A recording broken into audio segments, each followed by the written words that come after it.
Caitlin Clark, University of Iowa.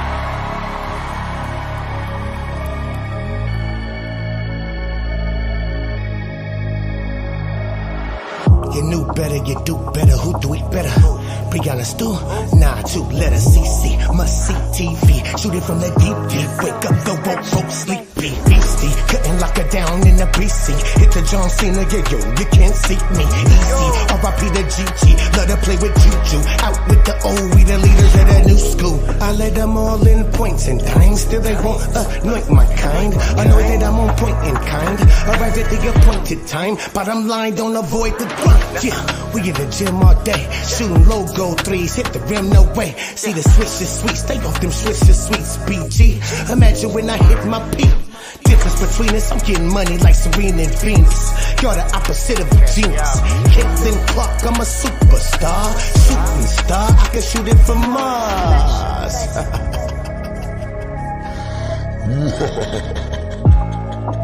Caitlin Clark. Knock me down, but I get back up. Got a double team, the queen, best call for backup. Strong to the rapper, then I back up. Step back, take boot, ooh, I'm strapped up. Try to knock me down, but I get back up. Got a double team, the queen, best call for backup. Strong to the rapper, then I back up. Step back, take boot, ooh, I'm strapped up. Taking shots at me, must have missed your mark. I shoot it from the D like I'm Caitlin Clark. Why they hate on me, must have a racist heart.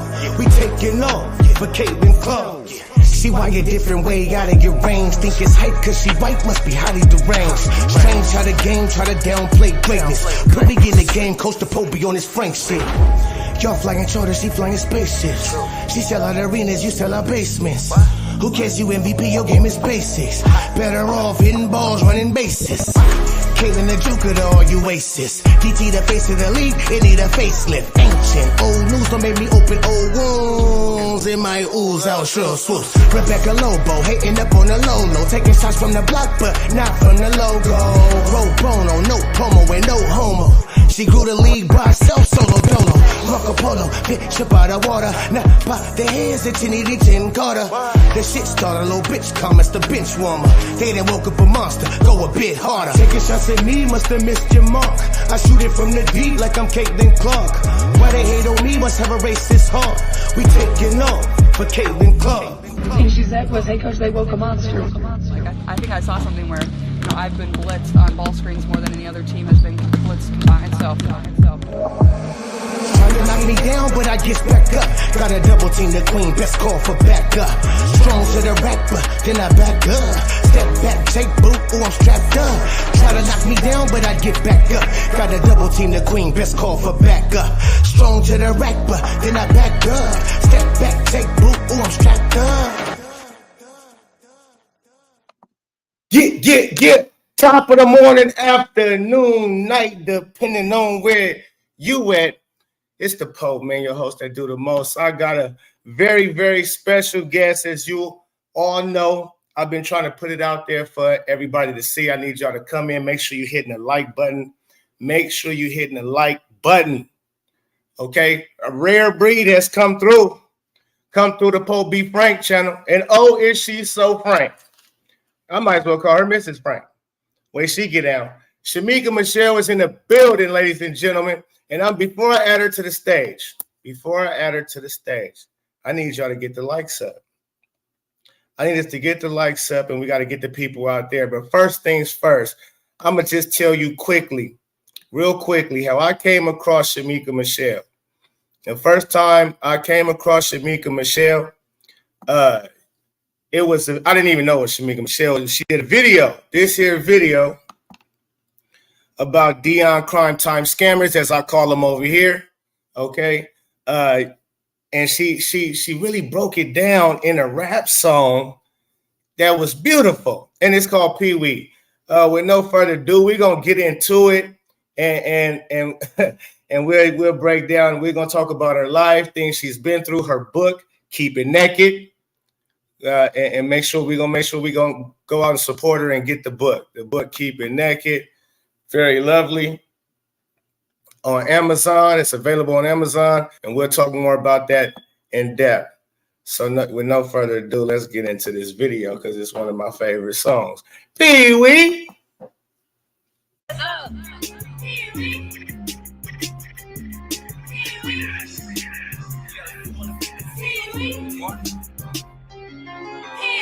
If you see me, then you know it's about a bug. Not about my players, I don't give up. I'm the big dog, should do my little pug. Diamonds on his wrist, and he hold it up. When I holler Peewee, that mean I suck. Manipulate my players, then I get them stuck. Take the cornerback for a Colorado Buffs. Do you believe that? We ran out of love. I'm 56, acting like I'm 30. Worship me like an idol, cause I'm worthy. Drop rose for a snow hose, wasn't pretty. Overplaying Travis Hunter, did him dirty. Should do a crying daddy, why they hurt me? Setting sack record sight, getting blurry. Players decommitting, coach start to scurry. Run into the transfer portal in a hurry. Your favorite black coach, I do no wrong. Get them wins up, or I won't be here for long. Call them ghetto rappers to get us in the zone. Who ready? I'm ready. Now play my theme song. If you see me, then you know it's about a bug. Not about my players, I don't give up. I'm the big dog, should do my little pug. Diamonds on his wrist, and he hold it up. When I holler Peewee, that mean I suck. Manipulate my players, then I get them stuck. Take the cornerback for Colorado Buffs. Do you believe that? We ran out of love. Call me Coach Prime, yeah, I'm the chosen one. Double threat in my time, touchdown, home run. The PVD Hyphens are really dumb. Getting all this recognition, and it is really fun. But what make you think I care about what you think of me? I got teams running scared, Coach Peewee. Started from the bottom, and then we won 3. I did this without them, cause it's about me. Your favorite black coach, I do no wrong. Get them wins up, or I won't be here for long. Call them ghetto rappers to get us in a zone. Who ready? I'm ready. Now play my theme song. If you see me, then you know it's about a bug. Not about my players, I don't give up. I'm the big dog, should do my little pug. Diamonds on his wrist, and he hold it up. When I holler Peewee, that mean I suck. Manipulate my players, then I get them stuck. Take the cornerback for a Colorado Buck. Do you believe that? We ran out of luck.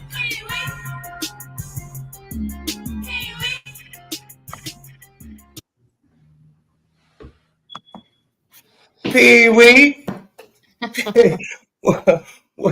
Welcome. What don't you do? I mean, my goodness. How are you doing it today, lovely lady? Oh, I'm doing pretty good. Listen, I had to try and eat between Whitlock's show and this one because I didn't eat this morning. And so now I feel like I have grits in my teeth. So I apologize to anyone if I have grits in my teeth because I didn't get a chance to eat my breakfast. And so I had to eat it for lunch real fast. I kind of noticed that too, because we had spoke earlier and you was telling me how you trying to make the time to where you have time to get a little lunch in between time from the Fearless show, Jason Whitlock, and coming over to my show, Just Being Frank show. Please subscribe, hit the like button. I got Shemeka Michelle in the building, and great show, by the way. It ran a little bit longer than maybe we expected today. It was a hellified show, though. Jason Whitlock does a great job. You do a great job. Steve, Kim, everybody a part of what's going on over at Fearless. So shout out to Fearless, Blaze TV, and everything like that. But most definitely, shout out to you. I mean, the authenticity that you bring to the table with everything, the way you think and speak and go about it, and even make music like that right there, you really do music. Yeah, I mean, you really got experience at doing good music, I take it. I just love music, and I always have. And I tell people all the time, like West Coast rap was my favorite because the East Coast kind of rap too fast for me because I'm so Southern. I don't know what it is. I have like this country urban twang, but I certainly have a little drawl with my speech. And so when West Coast came out or really got big, I was like, oh, I can do this. be a little bit more laid back, laid back, with my mind on my money and my money on it was slow. Yeah, yeah. And I see how you ride the beat. I do music myself, so I'm listening to your ad libs. I'm like how she threw the Peewee in there every time. Like she really put this together. She just didn't throw it together. This was no fly by night. Not only was the lyrics on point and everything you saying in the song matched to the T, because that's what I believe Deion Sanders does. He coached daddy ball on the college level, and to hear, a beautiful woman like yourself be able to put that together and have fun with it, but yet if you really listen to the lyrics and how you put the ad libs in and the cadences, great job. Thank you. Thank you. I have to give a shout out to you and Jason and other people that talk about sports that gave me something to take from, because I don't watch it and I would not have been able to do that without commentary from other people. So when Jason said this was his, he had this idea, I'm like, oh gosh, I got to go get stuff from people who watch it and see what they're talking about, because I wouldn't have had anything to say. And so imagine that, ladies and gentlemen, because when I first heard the song, I'm like, oh, she in depth with sports. She know her sports. So the fact that you was able to catch up on what was going on and then put the pen and pad like that, that's incredible. Honestly. Because I don't, how long did it take you to write that song? I think I wrote it the night before. Yeah, I wrote it the night before, sitting at my kitchen table with my kids, and I believe my flight was the next day to go to Nashville to not only record the song, but do the video as well. Yeah. Look at you. That's what I'm talking about. And you also, so as you can write music, and I see you're an author of a book, Keep It Naked, right? Yes. Keep It Naked. I love the title. And I would love for you to explain to the people, because I want y'all to go pick up the book. It's on Amazon, ladies and gentlemen. Okay, selling right now. You can go pick up the book, Keep It Naked, and explain to the people what the title is about and also what they can expect to be reading when they go and purchase the book.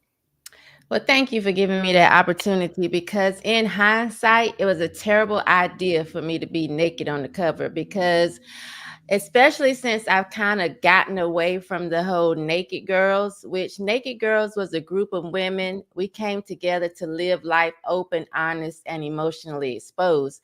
So at the time that I did the book, like I used to go live on Facebook and YouTube 3 times a week. I had a feedback Fridays, Sundays with Shemeka Michelle. Tuesdays was Naked and Ratchet. Like those were my friends, but all we did was pretty much talk about cultural things going on in society.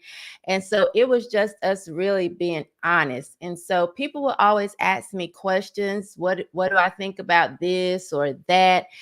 So I said, let me just put it all in a book. And because our tagline was Keep It Naked opposed to Keep It Real, I titled the book Keep It Naked. And I said, well, at the time I thought it was a great idea. Let me make a play on words, kind of, sort of, by also being naked on the cover. Now in hindsight, it was a bad idea because people assume that the book is talking about something that is not talking about. And only my followers at that time really followed along with the whole Keep It Naked thing. Like they clearly understood it because they would tune in 3 times a week, or they were following the page. And so they knew exactly what I was talking about. But now I think it's been 7 years and people, I have to explain it because they don't understand it if they don't go and read the description. But it's really just an aggressive self-help book based on my life experiences. So I talk about everything from relationships to religion, parenting, divorce, just a bunch of different topics that people would come to me and ask about. I put it all in the book. And then, I thought I was being real clever at the time. And now it's like, wait, what is this book about? People don't know because I've kind of gotten away from Naked Girls, just more leaning into Shemeka Michelle myself. So yeah, that's what the book is about. Got you. Okay. All right. And so, because it's very interesting. I've heard some stories. I was, checking out Jason Whitlock, the interview you did with him 2 years ago, right? And that I think this was before you did Peewee, correct? Before you Yes. wrote Peewee. Okay. See, I didn't know at that time. And so as I'm doing a little more research on you, and I ran across that interview. What I learned was I'm gonna let you tell the people what's going on. So yeah, I'm gonna let you tell the people, because what I learned was you have one of the most interesting stories, right? I know a lot of people, we all been through things, we all been through it, but to see you sitting right here today, who you are, and then to hear from how you was created and how you've been raised up and so on and so forth, and what you went through. I would love for the people to hear this right now. So let's just put it on out there, like Jason has said. You was born from how can I say it? Your father, your mother was a rape victim, basically. Yes. Yes. Okay. And you came about. Go ahead, tell the people, like, how did did you ever feel any type of way growing up without the father? And when did you learn that your father was a rape type of? I think I learned it pretty early on, because I remember being in like nursery school, and I remember the teacher, we had to fill out some paperwork, and I had to be like 4 maybe, because I went to first grade at 5 when most people went at 6, but maybe I was about 4 years old, and we were supposed to fill out paperwork, or just, a little something basic, because we were young, of our mother's and our father's name. And I left my father's name blank. And I remember the teacher calling me up to her desk and saying, "You left this blank." And I said, "I don't know who my daddy is." And I was whispering, because the rest of the class was listening. And she said, "What?" And I said, "I don't know who my daddy is."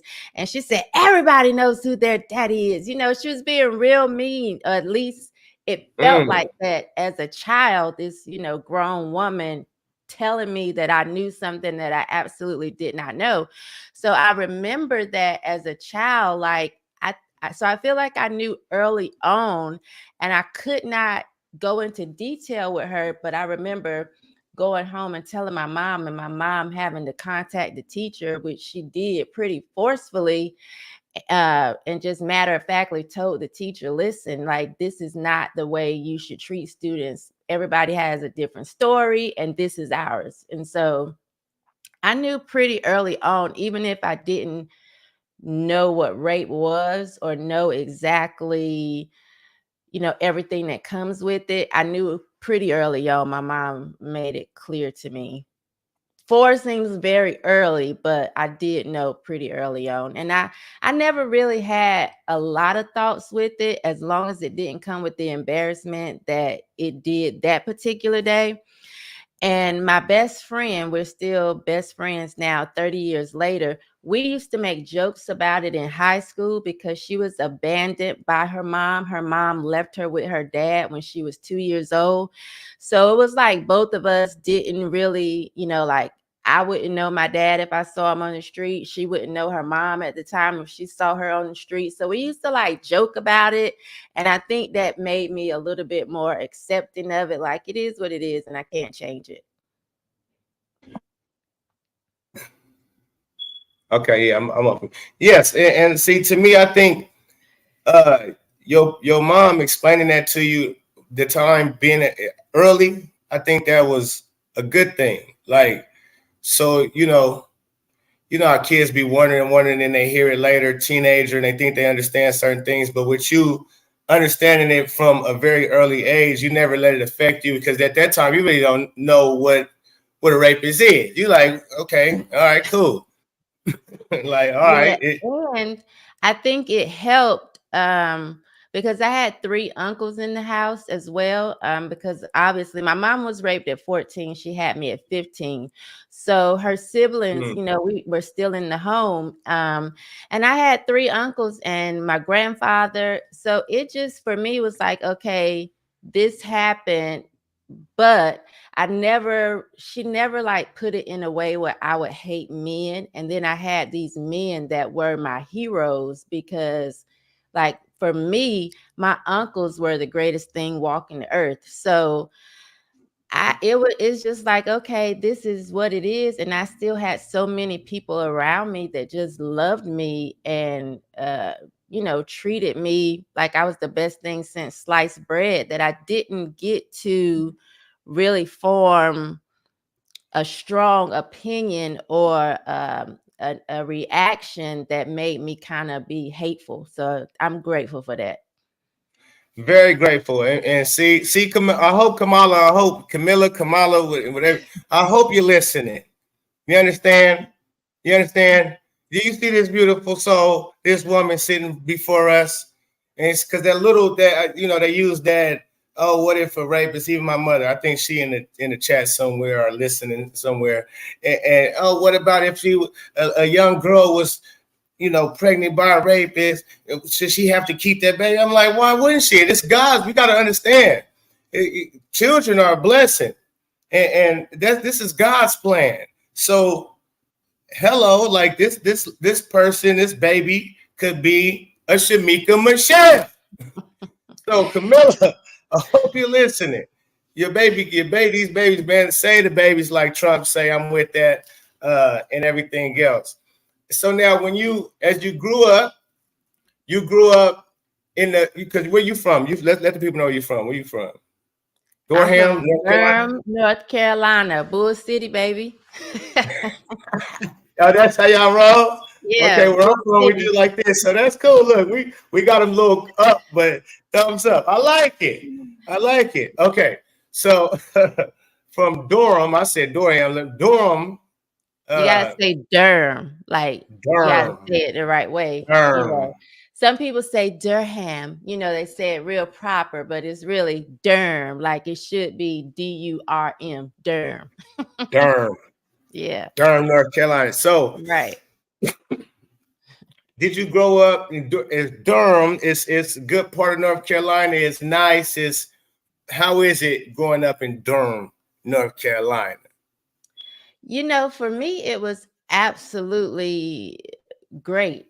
My childhood was great. To me, it was fun. I was educated in Durham City schools, which at the time, it was right after integration. But because of where I stayed, our schools were still predominantly Black. I didn't go to school with the white person until high school. And I think from my 9th through 12th grade, there were 6 that kind of came and went. They were never there all at the same time. And so I feel like I got a very good education, but also well-rounded, not just reading, writing, and arithmetic, but also culture. I went to the church in the same community. We were like a family. So for me, Durham was like great because you went to school with the same people that you went to church with, that you lived in the same neighborhood with. And so where I was raised, it was like one big happy family. Okay, nice. And you was going to high school. I heard you had got in an incident with a young lady. Was this in high school or was this your college years? This was in college. I was at the illustrious North Carolina Agriculture and Technical State University, Aggie Pride. Yeah. Okay. That's where I went to school. That's right. And so when you was going there, so was it your freshman year? How many you went there 4 years, right? So the incident you're talking about was after my freshman year. So after freshman year. Yes. tell the people, okay, so you get into an incident with this female. So let me, matter of fact, let me get this correct. Because we all been in incidents, right? We all been in incident. I used to carry me around a little tool all the time as a youngster and so on and so forth. And so, and if a problem occurred to where I felt threatened, I wouldn't hesitate to bust mine neither, right? And I believe you had gotten a situation to where a lady was testing, you know, she was threatening and testing your life. Right. And tell the people what happened in this situation your sophomore year. Well, it was a situation where I had gotten into a fight on campus. We ended up leaving campus and going to the guy that I was seeing, going to his house, his apartment. And the young lady that I was in a fight with went and got some of her family members who lived in the city that we were in. So they showed up at this guy's house, and I think it was like 6 or 7 young ladies, and it was just me and one of my other friends, far as the females.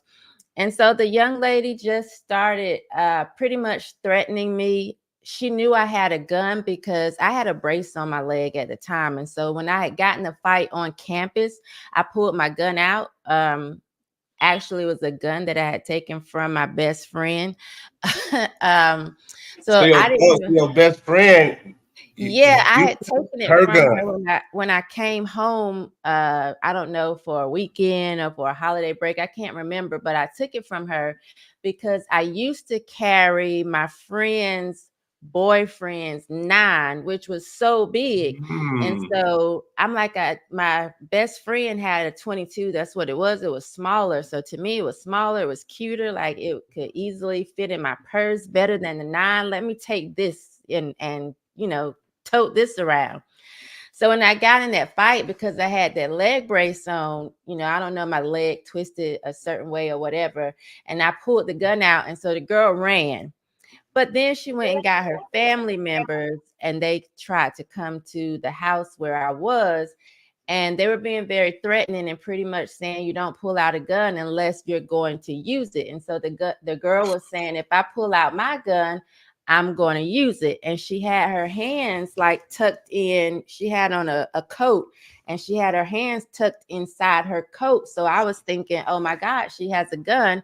I'm going to have to shoot her before she shoots me, because she just kept, you know, saying all of these things as if when she pulled her gun out, she's going to use it. So when she went to pull her hands out, I don't know if she thought she was going to hit me. I don't know what her mindset was thinking at the time, but all I thought is, you know, I'm going to get you before you get me. So I pulled. You was Doc Holliday, huh? You was Doc Holliday with the draw. Right. Yeah, quick draw. That's what they ended up calling me after that. But I pulled the gun out and I shot it, missed her head. She dropped to the ground. The other girls, they ran. And then I held the gun to her head and pulled the trigger again, and the gun jammed. And I guess when she realized it wasn't going off anymore and that she was still alive, she got up and ran. I went inside the house because we were like standing in the doorway initially when this confrontation happened. And I don't know, I think maybe my life started to change after that. Maybe I started to get myself together a little bit. Just knowing that I was grateful to not have killed someone and to have another chance at life. Look at God. Yeah, look at God. Look at God. he protect. Listen, he had you like this the whole time. Don't even trip. He had you like this. I got you. She come here. She talking. She was your angel. She talking that trash. Don't. Oh, look, you should have. Listen, I got you. Don't. The next one, no. We cut it off. I don't need you to go to prison for the rest of your life over this silliness right here. And it's a lesson learned and a come to Jesus moment. So look at God, ladies and gentlemen. This is why I love Shemeka Michelle, because you can tell she's blessed and highly favored by the Lord himself, that he put her on this planet for a reason. That's why I'm so glad to have her on this platform. Because, I mean, so you grew up everything is good. You got uncles, good male figures, good role models. Your mother, she's a good woman, grew into be a good woman. Your grandmother, I heard from Jason Whitlock, she was an LPN. And like he had said on his show back in the 80s, 70s, where that wasn't easy for a Black woman to retain a job as such. So, yeah, you can tell you was watered with all the right things and all the right ingredients to be who you are today. So to see you like something bad happen to where we would have lost you for a very long time over some BS, because I had got into a similar. Let me tell you, I was a stick-up kid. I used to just stick them up, 14, 15 with my deuce. Let me tell you about how my deuce used to get loose. My first little get down was a liquor store. And it used to be open early mornings and hours. It was 24/7 actually. And I say, okay, I'm gonna get them early morning, no customers. Walked in the liquor store, told them stick them up. And I was known too, if you better be ready to use it if you pull it out. That's okay. That's what I grew up on. And it was two ladies, two older white ladies. One, the old lady, she started trying to walk to the back. She tried to run to the back. And I click-clacked on her and bullet flew out the back and it jammed. It wouldn't let me shoot.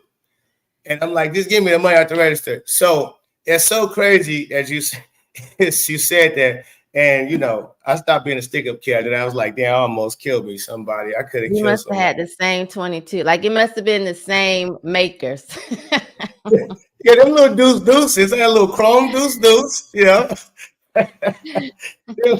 them little deuces, they don't work that good. Thank God, because me and you, we could have a whole different situation. I was only 15 at the time.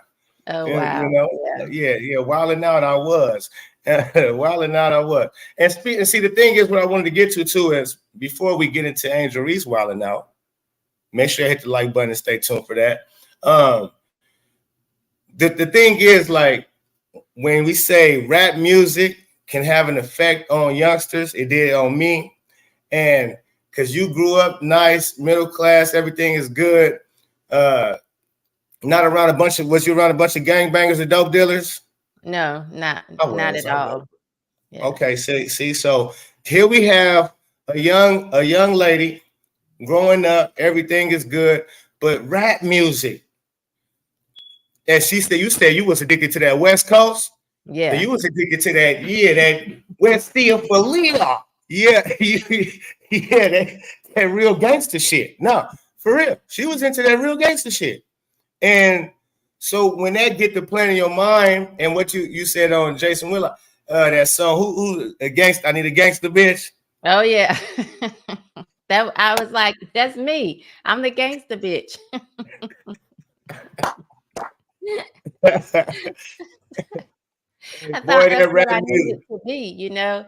No, well, LL did have that Roundaway Girl, but you know, once you started listening, like gangster rap kind of took over for a bit. I can't remember who did Gangsta Bitch, but gangster rap in general took over for a little while, and I loved Dre. I loved Snoop. I love West Coast rap, and I always tell people that Ghetto Boys, they're my favorite group even to this day, you know. And I want to put this out there again to Willie D, just in case he comes up on this podcast. If you perform again, let me do Bushwick Bill's part. Like, we know that he's gone on to the Ghetto in the Sky, but I got all his parts down pat. So you gotta can we get a little snippet of Willie? Let me hear some Bushwick Bill. I love that's my favorite part too. So I mean, what's easy? Everybody know this year Halloween fell on a weekend.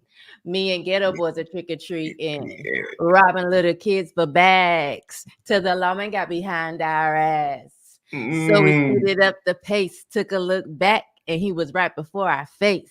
We be in for a squabble, no doubt. So I swung, hit the nigga in his mouth.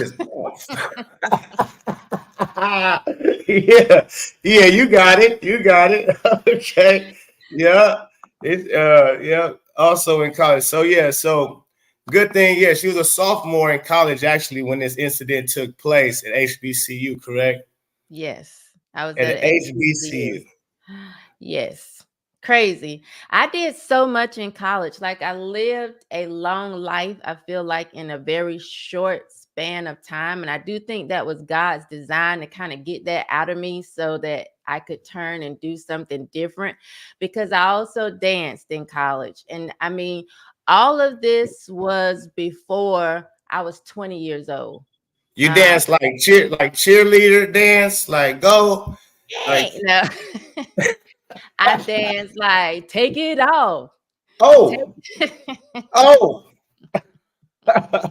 Okay, yeah. okay, So okay. all of this was before I was 20 years old. I actually, and now I feel the need because I've said before, like, yeah, I was an exotic dancer, I was a stripper. And back at that time, let me be clear. I don't know if this was all the clubs because I only worked in one.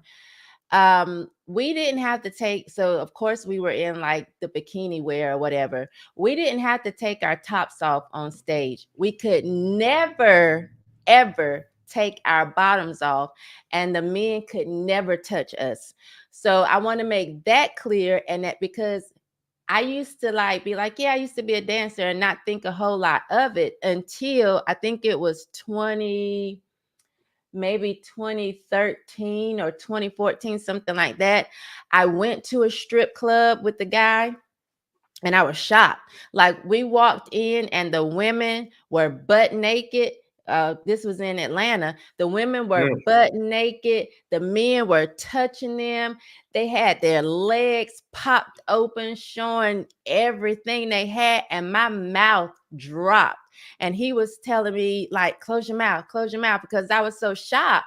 And I was thinking to myself, oh my God, is this what people have thought about me for, 20 years? That this was the type of stripper I was? Like, no. Right. I worked in a predominantly white club, and I'm not saying that this is all white clubs. I don't know. Again, I worked at one club, but it just wasn't, my favorite songs to dance to were Janet Jackson's Black Cat and Prince, Little Red Corvette.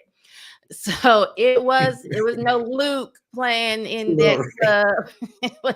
it was totally different from what I know strip clubs to be now. So I feel like I have to be a little clearer when I say that because people think everybody has seen, heaven and earth has seen my glory, and they haven't. So I No, feel like I got to be clear.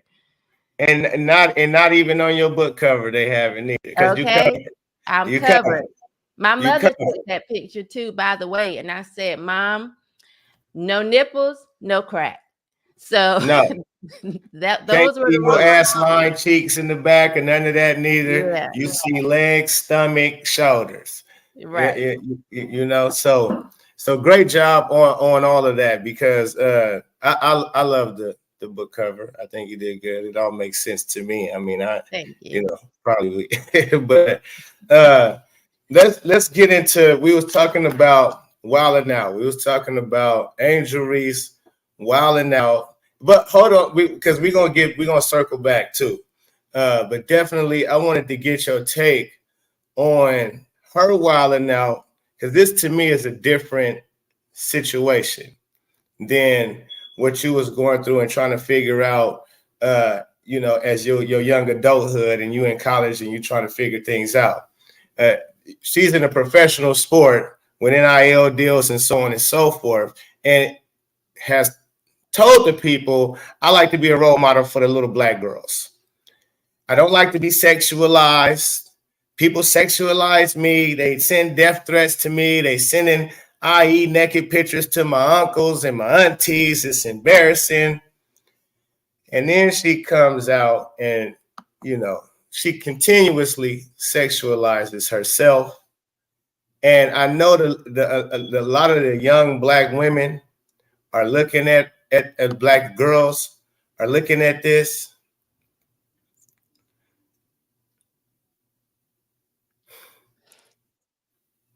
Jason said earlier her her butt was big and nice, right? So I was trying to look at it. Oh, yeah, Jason not the only one. Guess what this girl said? She said she she can't be a Victoria's Secret model, which she wants to be so bad, a runway model, because her butt's too big. I'm sitting there. I said, look, your ass got a little bit bigger since you was in LSU, but no, it ain't that big. But she did this, and I'm gonna play something else. You know, that this right here is just ridiculous. This just came out on Google and on her Instagram the other day. I mean, my God, is this OnlyFans now?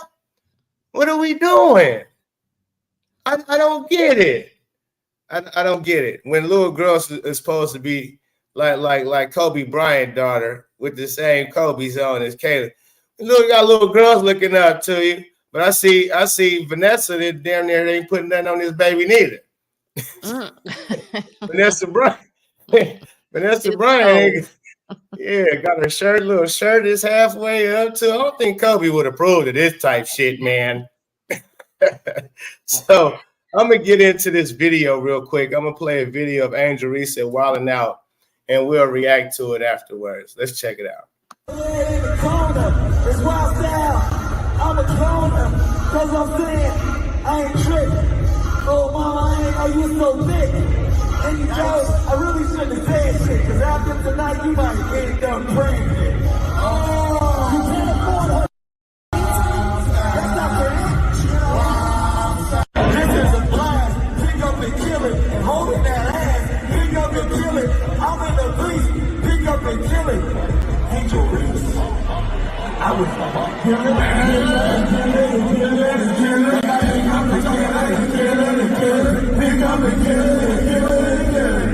you don't know? You know what I mean? All in them you can start a damn team.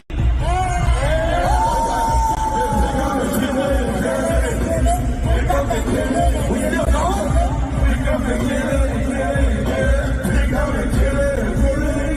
You know I look good, you wanna climb the street, can't get me pregnant, this shit ain't cheap.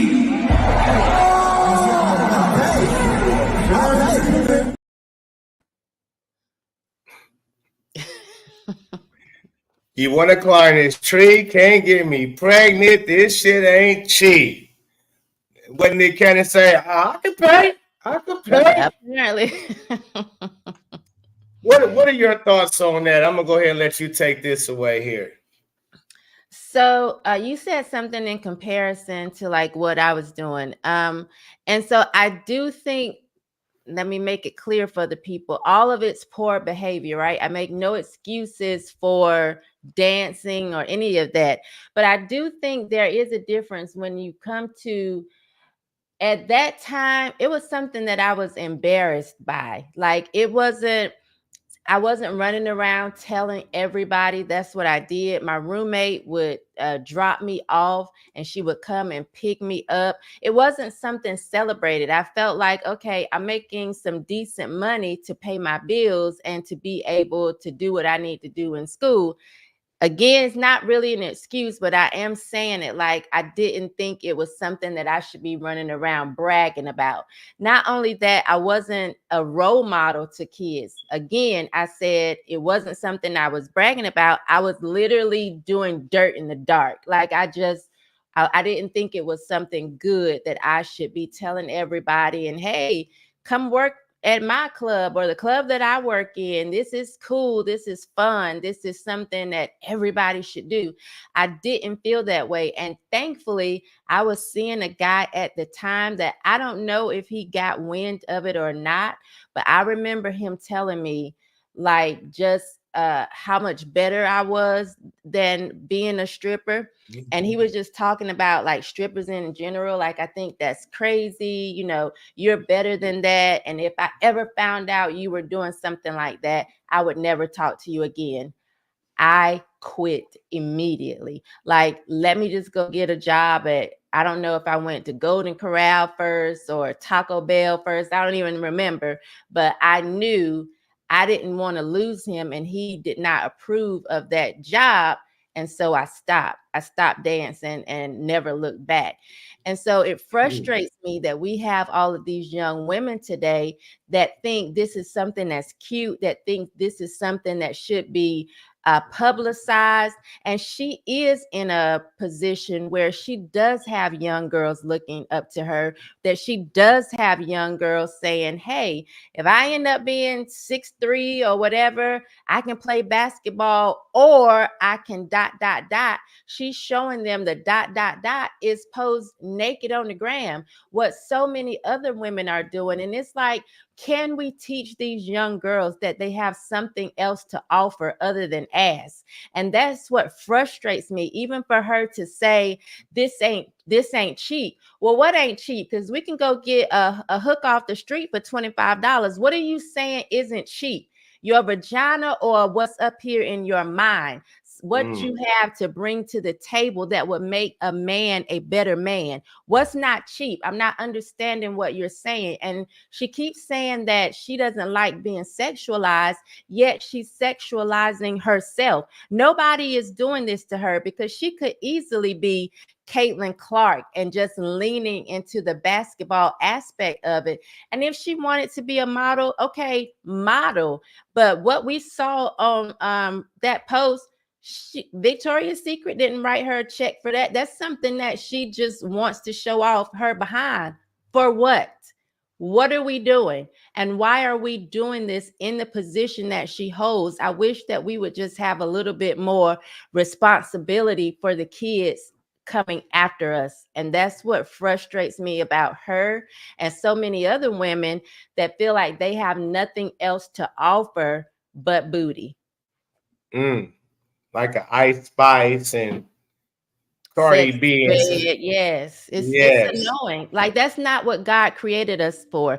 He literally looked at man and said, it is not good that man should be alone. Let me give him a help me. And those are two separate words. Help is to support and assist. Me is to fulfill and satisfy. That is the role that we're supposed to have here in this earth realm. Not to just be, walking around showing our behind and being boss bitches. So I want us to kind of get back to some traditional things, because we saw that worked better, especially if you just zoom in and focus on the Black community. It worked better when we had traditional values, when we held to those things and traditional standards, and women kind of knew their place and their role, and they didn't feel like they were less than because they were wives and mothers. They understood that being a wife was a big deal, and it came with a lot of work, and being a mom was a big deal, and it came with a lot of work. And these women wanted to do both of these roles, great. They wanted to be great in that. And now society has said that's not enough. Who wants to, you have all these women walking around saying, I don't need a man. I don't want to be a wife. Who wants to be they want the marriage because, of course, the wedding looks fun. You get to dress up and spend money and have everybody come and tell you how beautiful you are, but they don't want to actually be a wife. A wife takes a lot of work. Like, a wife takes you being able to listen to a man. And sometimes the things coming out of his mouth ain't good. He's having a bad day. He's feeling down. He's depressed. It's a lot. Right. And so I just wish that we would get back to some traditional things. And I don't mean to ramble, but yeah, that's. I'm glad you rambled, because I feel the same way. We got to get back to some traditional things. And that wasn't a ramble to me. That was very good. I hope these youngsters, young ladies, and women in general, especially the old, matter of fact, because it's the adults that we allow these kids to think this is okay. And even her, like her mother, which senior, Angel Reese Senior, for people who don't know, she is a junior Angel Reese. She is named after her mother. Matter of fact, what do you think about, tell the people, what do you think about a woman naming a daughter after her? Your thoughts, I would love to hear. I don't really have a thought about it one way or the other, simply because I've seen it before. I went to school with a girl who was named after her mom, and then I've seen another example of it. So I I do think though, when you do that, you should be passing on something great. And it's funny I say that because my daughter calls herself Lil She. My nickname is She. Like my family calls me She. And so my daughter feels like she's so much like me. I'm Big She, she's Lil She. So okay. But one of the things That's I think different. is That's big important different though. is, because their dad said to me, very early on, these girls are going to look to you as the first example of what a woman is. And so I think that should be what people lean into, because that's what's important. Like if you're a woman, your children are going to look to you, whether they are girls or boys, as the first example of what a woman is. And you better make sure you're being a good example. Now, we're not going to be perfect. No one is. But that should always be in the forefront of your mind, just wanting to set a good example for your kids and lead them in the way that they should go. But as far as the name, I'm not tied to it one way or the other. Right. Okay. Yeah. Cause see me, I'm like, the only time I really hear something like that is usually the hood type female. So I come across, you're like, what? Your daughter's name is look like Mercedes, like the same as you. Come on, what are we doing?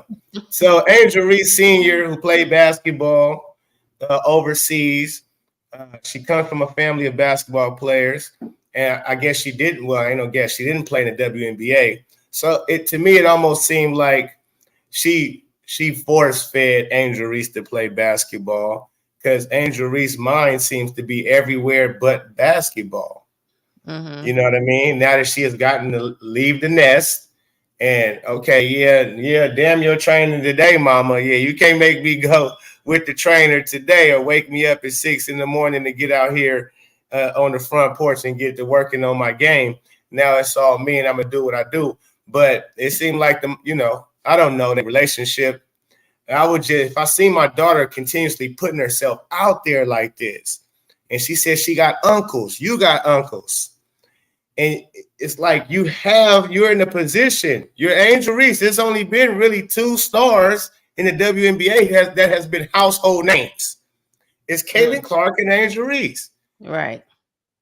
If we go look at Caitlin Clark, she carrying herself in such a way. She carrying herself in such a way that is admirable. It's like, and you carrying yourself in such a way, it's terrible. She's admirable, you're terrible. And you got this white and black situation going on. Like, do what you do behind closed doors if that's how you're going to do. But to put everything on the front street, you should care more. And then to know that, say, I'm a role model to these little black girls. This came out of her own mouth. So she not lost that these little black girls is looking up to her and she wants them to look up to her. And why is this what you're showing them? When she talking everywhere, she's smacking. Like I'm. Yeah, I agree with you. This came out of her own mouth. I think it was like Charles Barkley or something that said he wasn't a role model, even though he didn't understand, of course, you are, whether you want to be or not. But I think he was pretty much a straightforward saying, no, like they should be looking at other men, their fathers or uncles or whatever. Angel Reese has said she is a role model for young girls that look like her.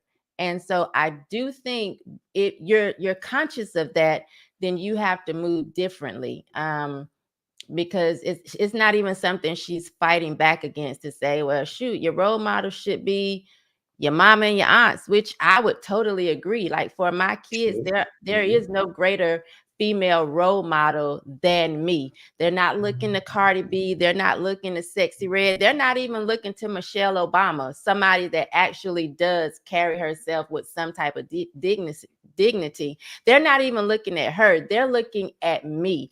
They watch my every move down to, okay, mama showers before she get in the bed. We can't get in our sheets without a shower. Oh, mama does, mama don't eat pork. Oh, we can't eat pork. Oh, mama don't do it. Like, my kids look and see especially the younger two, everything that I do, that is kind of what they lean towards and hang on. So I don't really worry about a lot of these other women, but when you're out here and you're saying, oh yeah, I'm a role model, and you know that there are some households where the mother is not the greatest figure, and now you're putting yourself, oh, I'm a role model for little girls that look like me. You better darn sure make sure you are walking the way you're supposed to, because otherwise, what are you doing? Oh, and since we've been frank on this show, right quick, that's his smoke detector, not mine. I just need everybody to know that. Hey, you know what? Okay, all right. My smoke, I went and got, I'm supposed to replace all of them. I was supposed to replace all the batteries and not every one of them. I missed one or two of them. I went and I'm like, damn, I just got batteries for them. So, okay, I got more smoke detector. Yeah, it's going off. It's chirping. Yeah. Yes, we're being the black stereotypes right now, and I want them to know he's the black stereotype right now, not me. Okay, all right. Yeah, that's mine. So, it's smoking in here. You feel me? It's going on. I got Shemeka Michelle cooking in here, and our smoke detector is going off. You understand? So make sure you hit the like button, subscribe to the channel. Now, I understand that people have parents to be role models. They role models are, and so on and so forth, and that celebrities shouldn't be role models, but they are, no matter what. Now, if you have a mother like a Shemeka Michelle, I see why your daughter wants to call herself Lil Shishi. Okay, the way you carry yourself, the whole 9 yards, the way you well respected and hold yours down, I can see why, right? But it's not too many parents that's like a Shemeka Michelle. And so what these kids usually do, a lot of their parents, they be in their phone just like their kids. Oh yeah, go ahead, go on. Yeah, you want to, go ahead. They looking at their Facebooks and Instagram and their Twitters and they TikToks and all of that. So they're not monitoring what their kids are doing like how they should be. And to know that kids got access at Pornhub and XV, whatever the case may be on their devices, because parents that get them these devices won't, a lot of them, I'm not saying, some will block all of that type of stuff, but a lot of parents are just, here you go, happy birthday, you're 12, here you go. Yes. Like, well, thank you. Okay, for giving me this, and I can go and watch whatever the hell I want to watch, and I can be influenced by whoever the hell on the internet that influences me and catches my attention. That to me, so when you're in a position, and just like you said, Angel Reese, you're in a position and you're conscious of knowing I'm a role model, and you're saying I am a role model, but then you do everything to basically lead these kids down the wrong path. Mm-hmm. That's where I have a major issue with Angel Reese.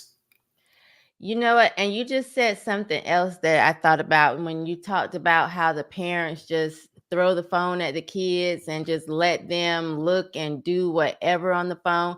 It bothers me that so many kids, or like into society today, so many kids, and I talked about this on the show, so many people are getting their self-esteem and self-worth on social media and based on the opinions of other people. And this is something that I've noticed for like a few years, because I've been on the internet for, I guess, about I started Naked Girls in 2013. So 11 years now that I've kind of been doing this, where I've been putting my opinion out.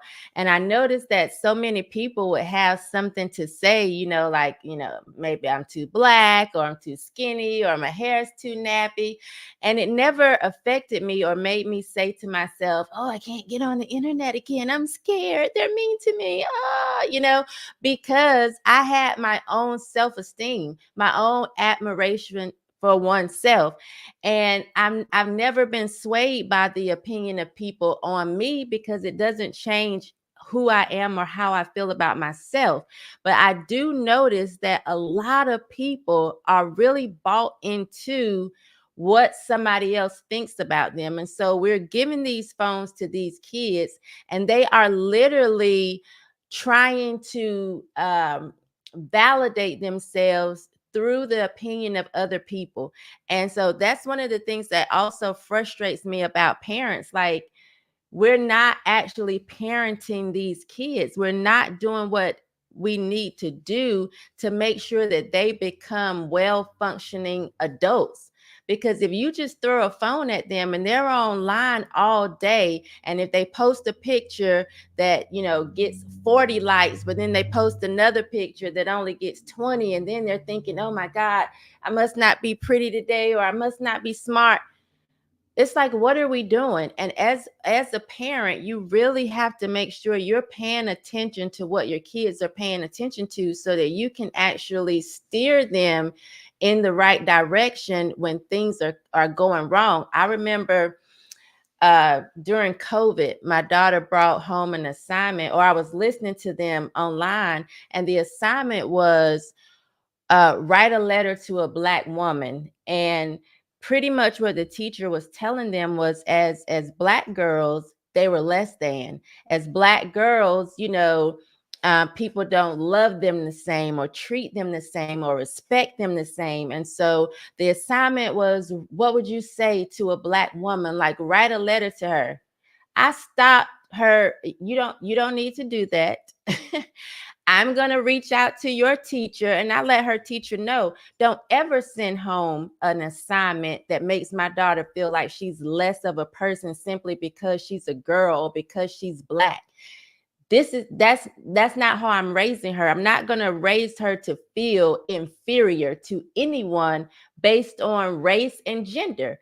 And so you got to be paying attention to what's going on with these kids in school and on social media, because it will snatch them. It's like quicksand. And if we aren't paying attention, we're going to continue to lose more kids. I feel like that's why so many of them are suffering with mental health issues, because parents have stopped parenting. Parents have stopped parenting.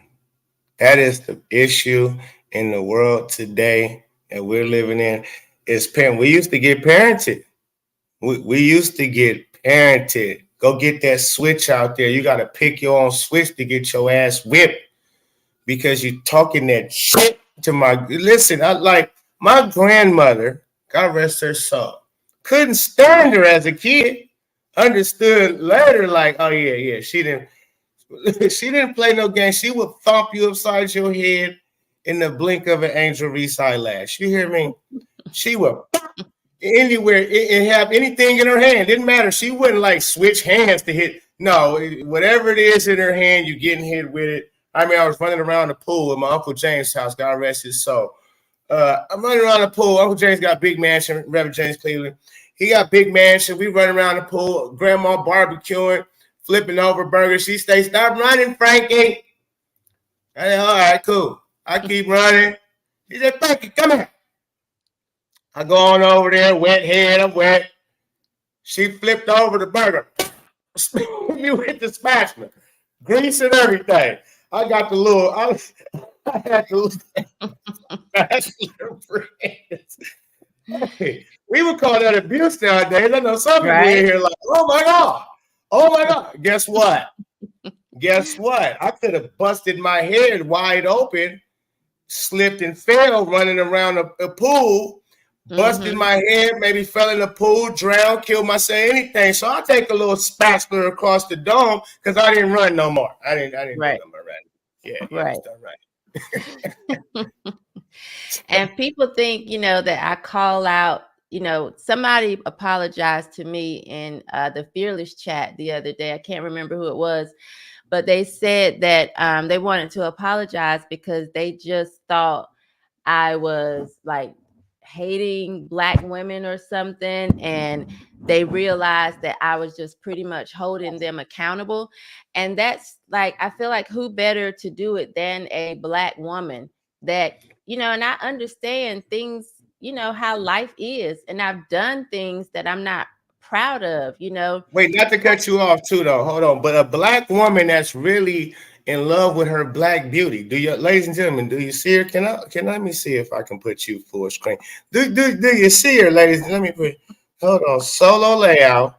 Okay, this is a real natural Black woman. I know it's shocking to a lot of people. You haven't seen such thing like this in a very long time.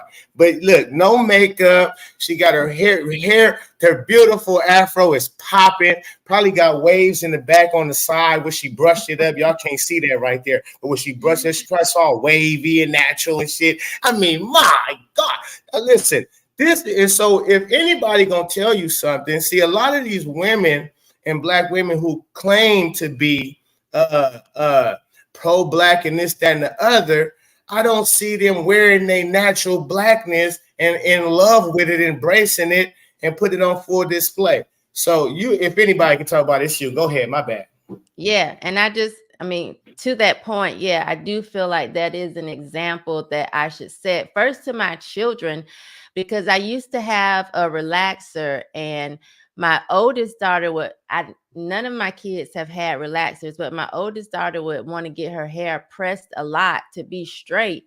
And she has naturally beautiful hair. And when my baby girl was in kindergarten, I said, okay, I didn't want them falling in the same footsteps. Like, well, our hair needs to be straight in order for us to look a certain way. I went and I cut all my hair off, and we laugh now because I would go into my youngest daughter's class because I volunteered at the school a lot. And when I would walk in, she would say, "Hey, Miss Bald Head." And, and the kids would all laugh. But, you know, I had to have self-esteem through that. And I think it also taught them self-esteem to the point that when she went to her senior prom, I said, you know, do you want to get your hair pressed? And she said, no, Mom, I don't want to equate straight hair with special occasions. Like, this is my hair and I'm going to wear it like this. But I was saying, I do chastise Black women a lot. It's like I am the auntie, you know, or the mom for some of them. My oldest is 28. But I've always kind of been that person. Like, the rules are still the rules. You know, you were talking about your grandmother and how she would whoop you. My grandma, like my uncles always joke that I would go to my grandma and say, didn't you tell him to be in at 12? It's 12:03 and he's not here yet. My grandma could have like fallen asleep and not even been aware of the time. But I would go in there and say, you know, he's not here yet. And so then my uncle would get a spanking, and then I would sit on the bed with my arm around him like, oh, it's okay. But it was for the best. You know, and so I played both roles. I let grandma know, listen, your son is not where he's supposed to be when you told him to be there. And then when he was sad and not feeling so great about himself, I would go and rub his shoulder like, it's going to be okay. And that's what I do to women. Like, look, this is the way it should be. And now after I chop you up a little bit, I'm going to rub your shoulder and say, it's going to be okay. Because it will if you follow the rule, the blueprint. It sure will. That's right. And so you also are into the political spaces of things. And we have this, you know, the election going on. President Trump and Kamala Harris is going back and forth. I just watched the interview, a few of them. One interview with Miss Harris on the Breakfast Club and Charlemagne the Fraud. And then I watched the Fox. Was it on Fox? Yeah, Fox News interview, right? And two totally different situations. The way the questionnaire, I don't know the man's name who was asking her the tough questions and was not letting her get away with that scripted bullshit that she's been getting away with all this time. everything. And she said the same shit. Oh my goodness, listen, I can't stand this woman. But okay, the man was asking her tough questions. She couldn't really handle it. Jason said she thought she was gonna cry. That was funny as hell. He said so. He gave her kudos for not crying and running away. What is your thoughts on Kamala Harris? And matter of fact, just give us your whole background of when you started, because I know it's a big deal with you, and you're very insightful on this matter. Well, I got into politics by mistake. Honestly, I never woke up and said, "Hey, I'm going to get into politics." I actually got kicked off Facebook and started. My best friend said, "Put your stuff on Twitter," and I thought, I don't have any followers. No one's going to listen to me. And she said, "Put your stuff on Twitter. The only reason you like Facebook is because it's local." Like most of the people that followed me, especially just on my personal page, were local. These are people I went to school with, maybe some family. And she said, "Put yourself out there more." So I started putting stuff on Twitter, things that I thought were just common sense things that I had been saying the entire time. And I noticed that it was conservatives that were flocking to my message, because I had been saying the same thing. I told you that I got kicked off Facebook and put in Facebook jail for saying Father's Day is for men. This is something that I thought was very simple, telling women you can't be the mother and the father. You can be a great mom, even if the father isn't around, but it won't make you a dad. It'll only make you a great mom. And I had so many, mainly Black women, coming at me and saying the nastiest things in the comments and reporting the video as if I said something wrong. Like, you literally cannot turn into a man simply because you don't have one around. And that's so frustrating to me that we have even taught our kids to say, "Happy Father's Day, Mom." No, this is still a woman. And if her day is Mother's Day, that should be it. You shouldn't get a second gift because you chose the wrong man. Okay, let's just be clear. You chose a man that didn't stick it out, stick with it, stick with being a father, whatever it is.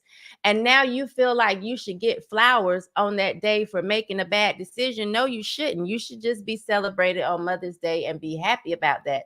So, of course, now I don't even feel like I was that blunt in the video. I felt like I was a lot nicer than I can be. And still, I got a lot of pushback. So anyway, I started putting things on Twitter. Men can't become women. Women can't become men. We shouldn't be sexualizing our children. I had no idea that those things fell along political lines. I just didn't. I have always been registered unaffiliated, but I voted Democrat. And it was during Obama's second term that I started to kind of look and say, wait a minute, he's doing a lot of gay stuff. And, that's not how I was raised. I was raised that men shouldn't lay down with men and women should not lay down with women. So although I talk to people who are homosexuals, I don't want to see them hurt or harmed, physically. It's just not something I feel is natural. It's very unnatural, in my opinion.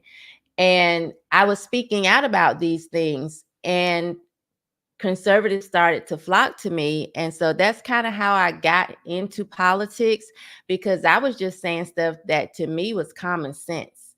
And lo and behold, it fell along party lines, school choice, freedom of speech, 2A. None of that stuff I knew. So I didn't consciously walk into it.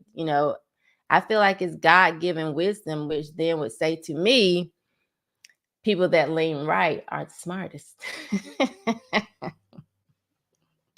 they're the blessed ones, blessed with wisdom. Right. And that's insane that people did like this is even a thing. Like back in my day growing up, 80s, 90s, and being gay wasn't a thing. That it was, you couldn't be on Front Street with it. It was a thing called the closet that you would keep it in, right? It was a thing called the closet. You'll keep that thing in there and you'll try to, act as if you wasn't. Because to me, why was it in the closet? Because it was ungodly. See, we was more closer to the Bible and God, especially in the slavery days and so on. So we reading upon in the Bible about homosexuality that's not cool in God's eyes. He wants you to be fruitful and multiply. You can't do that sleeping with the same sex. So that right there tells me that's the way it's supposed to be. He made men, he made women. Okay. And my mom told me the other day, she like, but some is born like that, Key, because she called me Key. My name is Frank, but my family called me Frankie, and she called me Key. But it's kids born. I said, Mama, are you shitting me? I don't cuss with my mama. Hopefully, man, you hear me. But that's what I wanted to say. Are you kidding me? Okay, little kids who might be feminine or little boys that might be he 2-3 years old, they don't know nothing about that stuff. They don't know nothing. So if they let a little feminine, that don't mean he going to be gay. And it's your job to parent him and let him know this is no. You just make sure, you showing them a relationship between a man and a woman, so on and so forth. This is how kids are born, son. This is so on. You can't do it with a man. And you can get them off of that. But when you got like a D Wade who allowing his 10-year-old, 11-year-old to get a transformation, it's crazy. The right.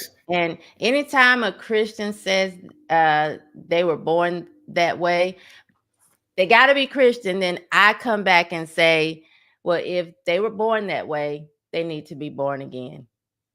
That's the word. You can't say that you believe it and don't, preach it or live it, or, if that's how you feel, they were born that way, then they need to be born again. Oh, you could. Oh, I like that. They need to be reborn again. You heard that, Mama? Shameka said it. Shameka told you they need to be reborn again. Gotcha. I mean, that's the word, right? We all need to be born again, right? And they have us in church. If you want to be born again, say. There you have us. I want to be born again. Don't have us singing it if that's not the truth. No, right. That's got to be the truth. And so when I found out too, like you, because I've never voted a day in my life, and I'm 40 plus. I'm like, okay, Jason. so I never voted a day in my life, and so, but I think I am this time. You know what? I said, you know what? I think I'm gonna go do it. I'm gonna go try. It's crazy. Look, because I don't believe in the system. So I think they already got it scripted and planned out who they want to have in office, no matter who you vote on. That's just my thoughts. But for Kamala, when I found out that Obama was a part of it, like you said, Obama got all this gay shit going on, and he passing through all these gay laws, and now we got LGBTQ5-6 community and rainbow days and.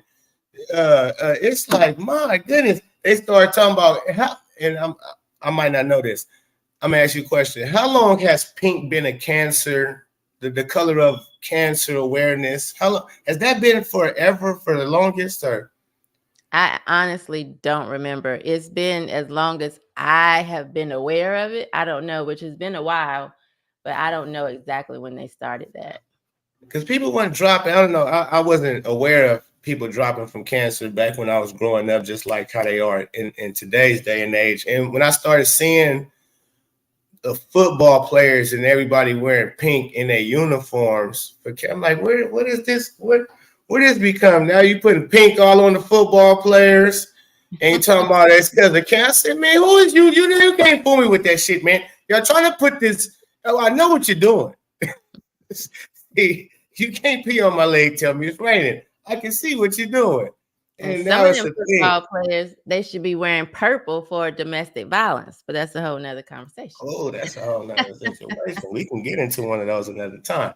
But I just want to say, so when I looked at Kamala and I see Obama and them, they the ones that's passing this gay stuff, and now I see volleyball. It's a man in volleyball, it's a man in women's boxing in the Olympics, and then I just seen today a video about a little 15-year-old girl who's at the Junior Olympics who got beat in the 200 track and field, got robbed of the gold by a little teenage boy pretending to be a girl. And I'm like, oh yeah, now I can't rock with Kamala and Camilla just on that strength. What's your thoughts on Kamala, and would you vote for her? I absolutely would not vote for her. One, because yes, she is a woman, and for me, that's good enough. That's good enough reason not to vote for her. I don't need anything else because Did y'all hear that, ladies and gentlemen? This is a real woman right here. But for people that want something other than that, I wouldn't vote for her simply because of the party she's attached to. I do think they are the party of death. Instead of DEI, we say DIE. Everything attached to that is death. Abortion is death. This whole equity thing is death. Everything that comes out of the Democrats' mouth is death. They don't want us to have freedom of speech. That's death of the freedom we have to say what we want to have. They don't want us to be able to carry guns. For a lot of people, that's death. I just had an uncle who was murdered in his home because someone was knocking on the door saying they needed help. He went to the door and was murdered. So had he had a gun, I feel like if he was able to protect himself, now the fact that he didn't, that's on him. Well, he was a convicted felon, so they're not supposed to have him. But I believe in constitutional carry that, hey, if I am a citizen of the U.S., I should be able to have and own a gun without breaking the law. And I just feel like that's death, that they want to take our ability to protect ourselves from us. So I don't like the party that she represents. I do believe she is a communist plant. I've just watched, where did she come from? Just like Obama, where did he come from? After being raised in Indonesia and then Hawaii, and from some people not even born here. Where did he come from? He was put in position to do exactly what he did. He was the first president to color the White House rainbow. Come on, that's a lot. He added the BT to LG, the BTQ. That was his motivation to push that agenda. And what bothers me is a lot of times we are not paying attention as people. We don't see that the Bible says something like it's the small foxes that spoil the vine. We don't look at the little bitty things that eventually push us further and further out. I remember the school system here getting rid of the dress code. And I immediately said to myself, why are they getting rid of the dress code? I understood they were getting rid of the dress code so that boys could actually dress like girls. And then not too long after the school system got rid of the dress code, they came and said, hey, if Daryl wants to be Darlene in school, he can, and you don't have to tell the parents. And if Daryl wants to play with the rest of the Darlenes on the female whatever softball team or whatever, he can. And I feel like if parents had noticed when they dropped the dress code that it was going to be for something else, more parents might have stood up and said something. But it's like we're so caught up in things that don't matter that we don't even be paying attention. So no, I would never vote for Kamala Harris. Honestly, again, I said her being a woman was enough for me, but God, the woman also washed collard greens in the tub. How nasty can you be? That's disgusting. Wait.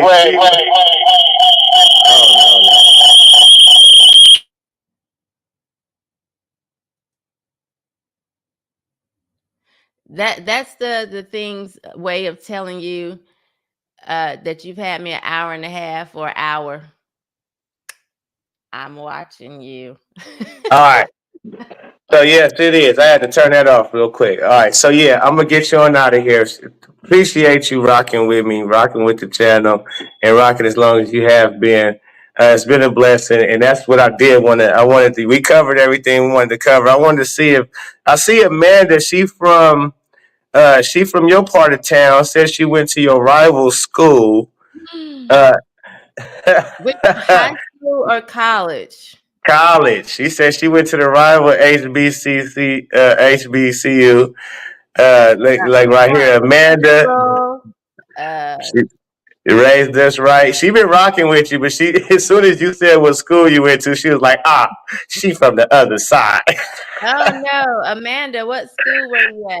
Winston-Salem, Central. A&T has a lot of rivals, but no real competition. Yeah. Got him. So I was gonna say for people to ask you some questions, but I have had you for longer than we said. Again, I appreciate you. We Go can do ahead. a few questions. Let's end at 3:15. How about that? Is that fair? That's very fair. That's Okay. very fair. Most definitely. Let I me say, Amanda. She said that. And my baby girl, I shouldn't be telling her business, but yeah, she's at NCCU. So I gotta kind of, Kind of like him a little bit. a little bit. Just a That's little funny bit. stuff. So, ladies and gentlemen in the chat, if you want to ask Shemeka Michelle a question, we are answering questions for a few minutes before we get out of here. Please go ahead and get your questions up. Make sure you hit the like button, subscribe to the channel, and you can hit the Cash App as well. Cash App is just being Frank 3. If you want to donate to the channel, it'd be gladly appreciated. And let's see here. So, where we got some comments. You raised a smart young lady. Is what her going to her school. You raised a smart young lady. She's mad about it, though, I would tell you, because she got accepted to USC, University of Southern California, and the week of, her dad goes, no, like he wouldn't let her go. So she's mad about it. Good job. Good job, Dad. Good job, whoever her dad is. Because, yeah, I grew up right down the street from USC. And that's gangbang. You don't know that when you pull up to the school. It's in the heart of South Central LA. It's Oh, on wow. Western. Yeah. It's when I walk out on 35th and Gramercy, Jefferson, Western area. When I walk out my front porch, instead we can hear the USC playing in the stadium at the Coliseum. You can hear the loudspeaker.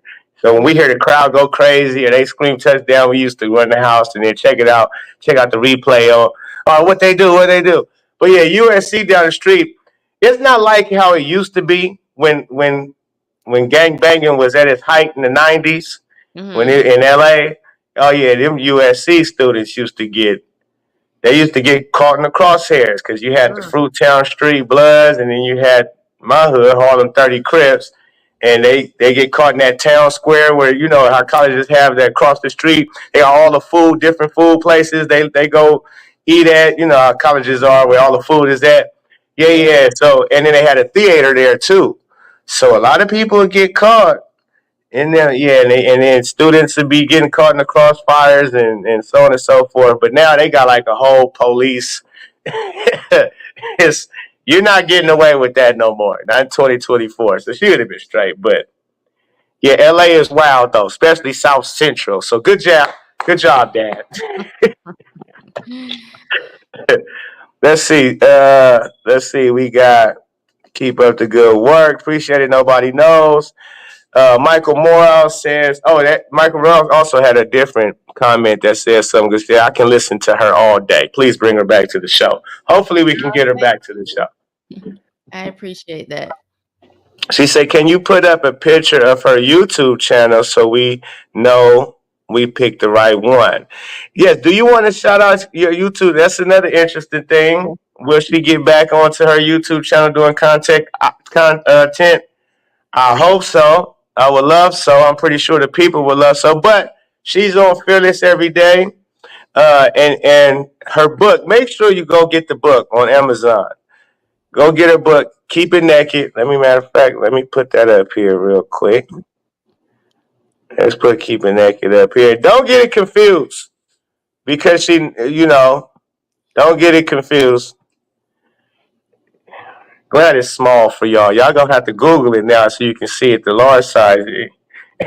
But Keep It Naked, and it's about how to be your authentic, natural self. For the most part, has a lot of stories that Shemeka went over in this show and even more. I can't wait till mine get here so I can foolproof read it back and forth and learn even more about your stories because you're a very interesting person. And let's see if we got any more comments before we get out of here. Amanda says, drop the link. It's this channel. Okay. You did. You put the channel. I don't think she can drop a link in here though to their channel. What's the name of your channel, Shemeka? Shemeka Michelle. I think it's the Shemeka Michelle. The Shemeka Michelle. Go to the Shemeka Michelle. Subscribe up. Cause I told her too. I'm like, when she step out and do her own content, she gonna take off like I'm. She gonna take off. Cause you hear like that lady said, Michelle Morale. People can listen to you all day. Oh, thank you. So hopefully we can get you back here and we can go over some different things and topics that come up. And I love to have you back most definitely. But thank you for coming through. Again, make sure y'all go get the book, Keep It Naked by Shemeka Michelle. And we'll get back to y'all at another time. Any last words you want to say? Just thank you to everyone for tuning in. I appreciate it. Again, yes, tune in to Fearless Monday through Friday, 11 a.m. Eastern time.